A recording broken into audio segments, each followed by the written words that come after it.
In the heart of the Kanto region lies Viridian Forest, a sanctuary of shadow and light, where life and death dance in an eternal waltz. Here, beneath the emerald canopy, one of nature's most remarkable symbiotic creatures begins its journey. After weeks of incubation in the warm, humid undergrowth, a new life is about to emerge. The egg has been abandoned, as is the way of its species. From the moment it hatches, this creature will face the forest alone. Meet our protagonist, a Bulbasaur hatchling no larger than a human hand. Note the bulb upon its back. This is no ordinary growth. It is a seed bonded to the creature since conception, a passenger and partner. This symbiotic relationship will define every moment of its existence. Weighing barely 6 kilograms, this newborn faces immediate danger. It has emerged in what locals call the hungry season, when food is scarce and predators grow desperate. The hatchling must find sustenance within hours or perish. But young Bulbasaur possesses an advantage that most creatures do not. The seed on its back contains chlorophyll. It can photosynthesize, drawing energy directly from the sun. Watch as it positions itself in this ray of morning light. This emergency energy will keep it alive, but it is not enough. To grow, to thrive, to eventually evolve, it must eat, and it must learn to defend itself, because the forest shows no mercy to the weak. Danger! This Weedle, a poison-type Pokémon, sees our Bulbasaur as competition for territory, or worse, as prey. The hatchling has no experience in combat. It acts purely on instinct. Remarkable. The seed on its back is not merely passive, it can extend vines as a defense mechanism. The hatchling didn't even know it possessed this ability until this moment of crisis. This is instinct written into its very DNA, a gift from ancestors it will never know. Victorious, but barely. That single attack has drained much of its precious energy reserves.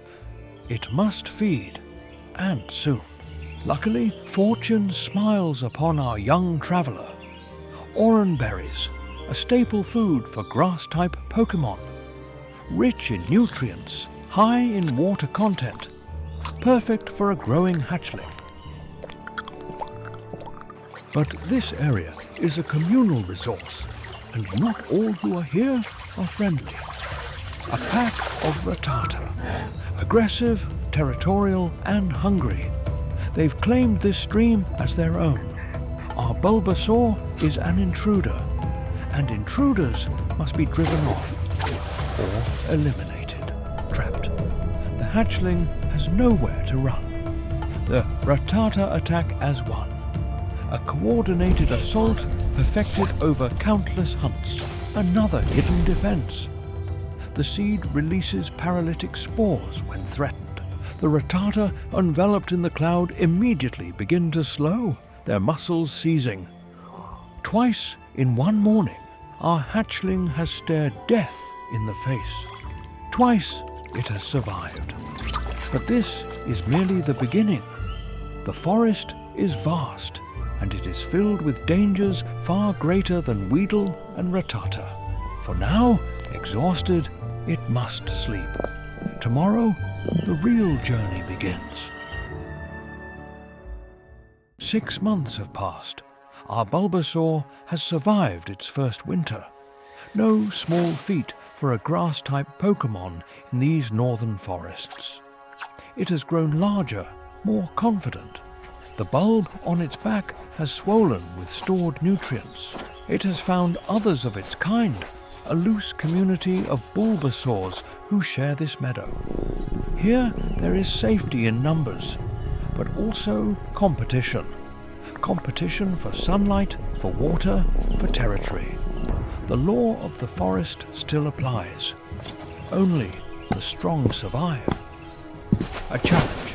This male has claimed the sunniest portion of the meadow and will defend it viciously. Our Bulbasaur must either fight or accept a lesser position. Shadier ground, less growth, a dimmer future. The battle is joined.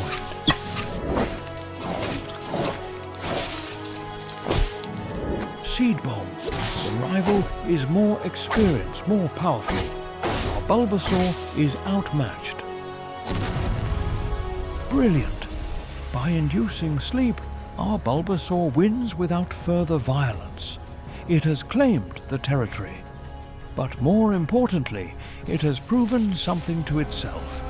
It is ready for the next stage of life, evolution.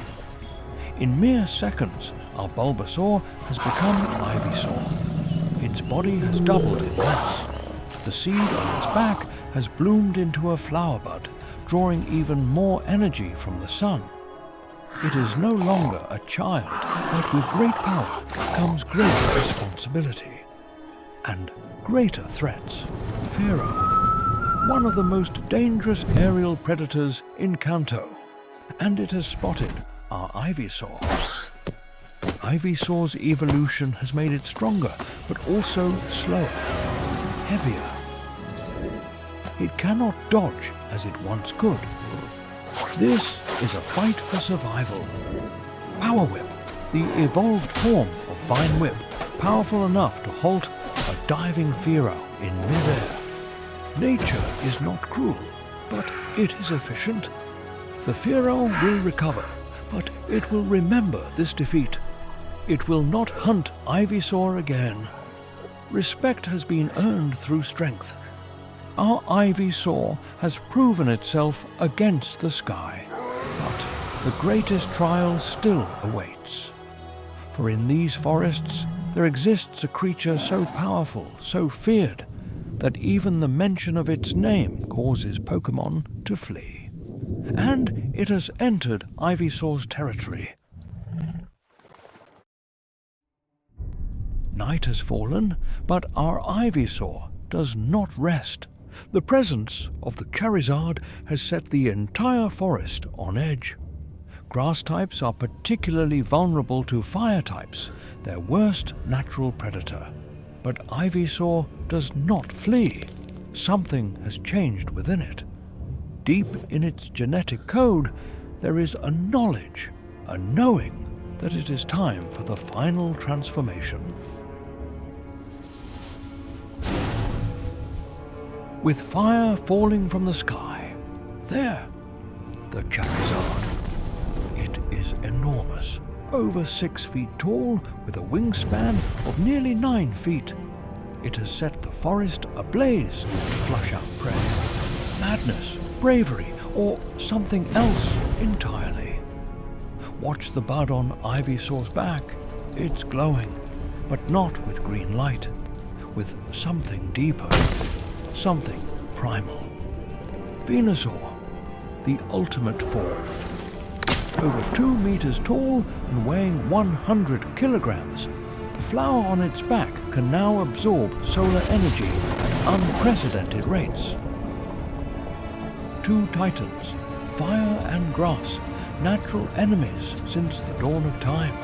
The Charizard attacks first, taking flight with flame streaming from its jaws. Venusaur has been storing solar energy for this exact moment. Solar beam.